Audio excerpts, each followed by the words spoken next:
Time to review another Resident Evil game. Don't worry, this time I actually liked it.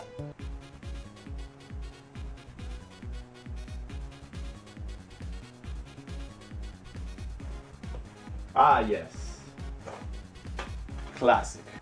Resident Evil Outbreak, a game that's often overlooked for some strange reason. But why? Why was it overlooked? Don't look at me, I don't know. To be honest, I didn't pick this game up when it first came out. I wasn't even aware when it came out. But you know, I played it more recently, and I have to say, nice job, Capcom. So the game takes place somewhere within the time frame of Resident Evil 1, 2, and 3. It's hard to pin it exactly where. I would say that it starts after 1, before 2, and then perhaps after 3. Outbreak puts you in the roles of different survivors from our usual Resident Evil crew. You know, Leon, Claire, Chris, Jill, etc. Instead, you follow a group of survivors that used to live in Raccoon City and are now trying to escape this hellhole of a city. So what's so good about this game anyways? Oh, sorry. You want me to tell you? Okay. If you insist. So you're still here? You really are persistent, aren't you? Well, I'm gonna reward you. Don't worry. So Resident Evil Outbreak is mainly a multiplayer game, and one of the few games for the PlayStation 2 that could be played online with up to 3 other players. That's fucking fantastic. I'm a big sucker for multiplayer co-op games, and might be ashamed to admit that I've spent more hours than any human being should playing custom co-op Left 4 Dead maps with my friends. So this game, it's right up my alley. Okay, so let me get back on track. So this game finally fixes the controls for the first time in a classic style Resident Evil game. I mean, I actually feel like I'm controlling the character for the first time.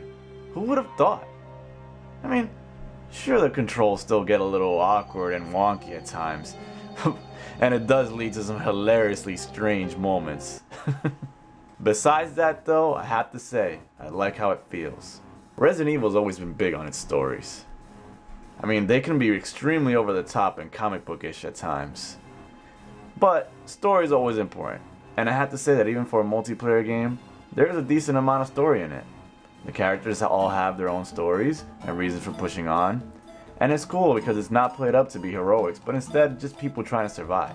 It also explains to a degree why Raccoon City didn't have that many zombies left by the time Leon and company got around. Man, they wouldn't have stood a rat's ass of a chance if they had to fight this many zombies. Now the co-op play.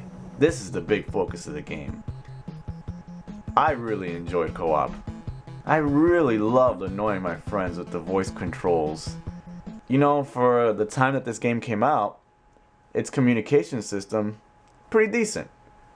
You can also share items easily, sort of precursor to Resident Evil 5's inventory system. The stages are interesting and creative, and usually use Raccoon City, but in different ways than the other games did. But it still tries to tie in with the source material. You'll still see the usual zombies and stuff like that, lickers, etc. But the game has a unique way of mixing in other, more imaginative monsters too. It's a nice touch. Not bad. Now the game isn't a walk in the park. It's as tough as a whiskey shot after a night out drinking. You know what I'm saying? God damn, the game could be a bitch when it chooses not to give you ammo. Good luck, because you're gonna be shoving zombies around, and they are gonna be nomming your ass that entire campaign. Even if you heal yourself, there's a freaking virus meter. Once you reach 100%, that's it. You're a brain dead ex-person walking around mildly annoying your ex-teammates. What a curse. Now boss battles are fun, and usually pretty challenging. Teamwork can be very key, as survival many times can rest on the actions of your fellow players, especially in the harder difficulties. Just try not to spam the help command too much. Help me!